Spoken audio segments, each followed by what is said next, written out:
এই মুহূর্তে আমি আছি সীতাকুণ্ড রেলওয়ে স্টেশনে। আর আমার বিপরীত পাশে দেখেন চট্টগ্রাম থেকে ঢাকামুখী একটা ট্রেন আসতেছে। আর এই মালগাড়িটা আস্তে আস্তে ধিমি তালে চলতেছে। সে ঢাকা থেকে আসছে, এখন চট্টগ্রাম বন্দরে যাবে। ওই ট্রেনটাকে জায়গা করে দিতেছে। এটা সম্ভবত লোকাল ট্রেন নাকি ডাইরেক্ট বোঝা যাইতেছে না এখনও, লাইটের আলোর কারণে। এই যে সীতাকুণ্ড রেলওয়ে স্টেশন দেখেন, 7:30 বাজে একটা লোকাল ট্রেন চট্টগ্রামের দিকে যাবে। এটার অপেক্ষায় বসে আছে যে লোকজনগুলা, তারাও যাবে এটার সাথে।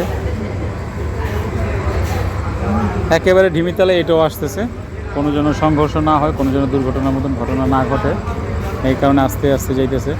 এই ট্র্যাক দিয়ে যাবে না, যাবে হচ্ছে এই যে মাঝের ওই ট্র্যাকটা দিয়ে যাবে। আর ওইখানে তো ওইটা থামানোই আছে, এসে পড়ছে প্রায়, অনেক স্লো। ও এই মিয়া সাহেব আরেকটা মাল, একটা হচ্ছে তরল জাতীয় মাল, আরেকটা হইতেছে কন্টেনারবাহী মাল। দুটোটাই মালগাড়ি, দুটোটাই ধিমি তালে চলে। ট্রেন সাধারণত 6 ঘন্টা ঢাকা পৌঁছা যায়, আর এদের লাগে হচ্ছে 10-12 ঘন্টার উপরে।